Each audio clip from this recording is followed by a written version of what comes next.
How does something like this happen in North Texas whenever the forecast only called for 1 to 3 inches of rain? Let's talk about what was going on leading up to Wednesday. We were in a significant rain deficit for the month of December, January, February. The winter months combined, DFW specifically had an over 5-inch rain deficit. It was one of the top driest winters on record for North Texas. The ground was already primed to not absorb rain as easily.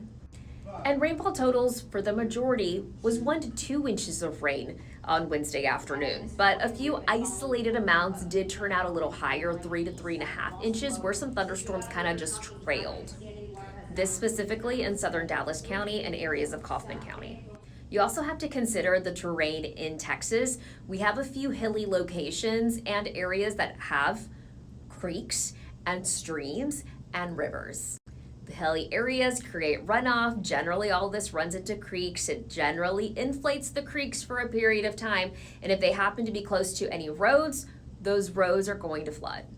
We also don't consider the construction around town. Construction always adds issues to flood threats whenever it's raining any kind of amount.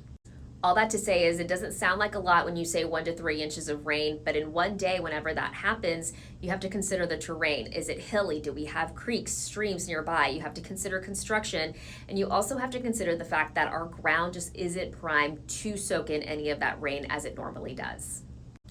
All things to consider, we have another round of rain moving in Friday into Saturday, so those areas that did flood could very well easily see some flooding again.